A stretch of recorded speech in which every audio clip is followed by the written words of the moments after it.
really get all right. Every now and then you get a chance to chop it up with a guy named Piers Cross. Pierce, how you doing?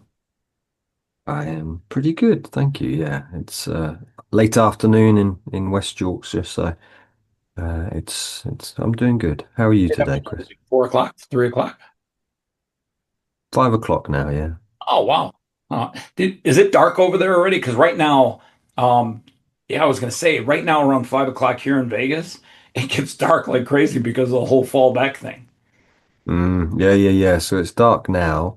It gets down to about 3:30 that it gets dark. Wow.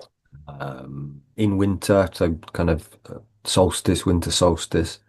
Now it's about yeah. There's still a bit of light on the horizons. About 4:30, quarter to five. So So there's yeah.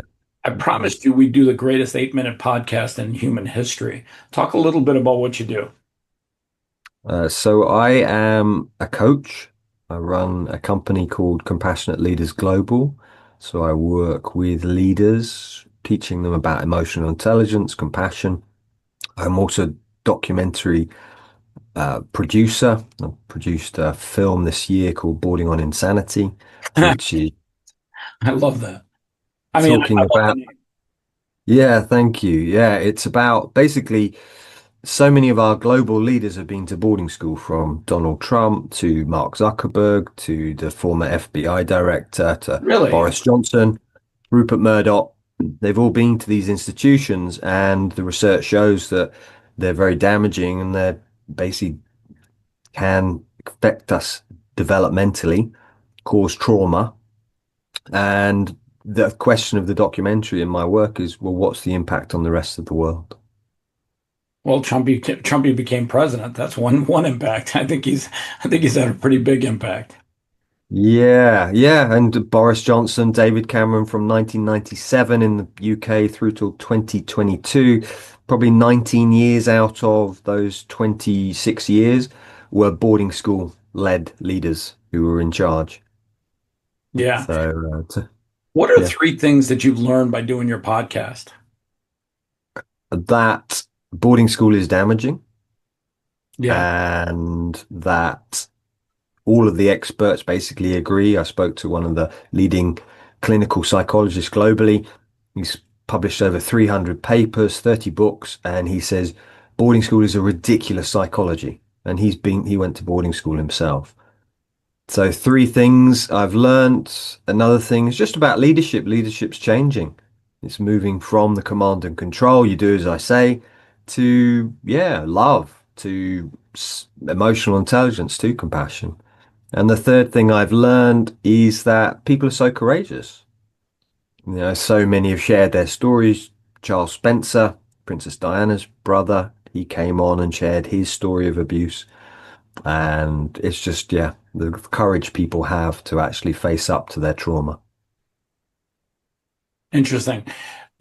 As you start peeling away the layers and learning all this stuff on your journey, what are some of the more interesting conversations you've had? Like, t tell me your best conversation you've had that's literally enlightened you and woken you up and said, "Wow, this was amazing."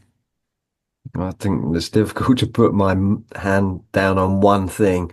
I would say I really enjoyed the conversation with Graham Music, who's a psychotherapist, a lecturer, or he teaches around, um, you know, attachment theory, and we just had a fascinating conversation about boarding school neglect. And, the research shows that neglect is even more damaging than abuse. And that's what these schools are teaching, are offering is neglect because there's one adult to 50 children So, in most cases. so talk a little bit about, some of the things that you've learned about what the damage is done to people that go to boarding schools. Psychological damages are the ones that I'm leaning towards. Yeah, so basically the main one, which I think is the most important for leadership, is emotional repression. So we just have no EQ. So we essentially repress our emotions because they're not accepted in these environments. It's focused all on the mind, IQ, and I think that's one of the most damaging. Another one's relationships, which comes out of the EQ. We really struggle in intimacy, but leadership is all about relationships, as Kuzan and Posner write in the Leadership Challenge. So that basically for me is, well, if you can't do emotions, you can't do relationships, you're going to really struggle in business. And what other things have I learned? Addictions, workaholism. These are common symptoms which come out. We can't stop. And a lot of my clients end up with burnout because they pushed and pushed and pushed until they can't go any further. Interesting. So I like to leave things on a positive note. Tell somebody that's watching this interview right now something that will inspire them to live their best life, things that you've learned from this journey of yours. Yeah, so I think for me, IQ is it's difficult to change the level of IQ, but EQ you can develop. So even if you've had a challenging childhood, you can grow your EQ, you can learn, you can do meditation, you can do, connect with other people, you can learn vulnerability. And I think it's very positive.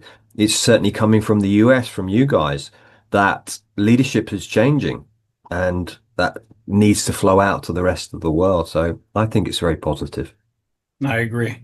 Hey, listen, we got to chop it up again sometime soon. I know you got the whole daylight savings thing going on over there. I wish you nothing but the best on your journey of discovery. I think that's really what you're doing is you're discovering things and you're sharing that. And I think that's what people benefit from most. If you guys get a chance, check out what he's doing on his podcast. I think you'll learn something. Great. Thank you, Chris. Yeah, and bless you for your work and what you're doing. Take care. Appreciate it, brother.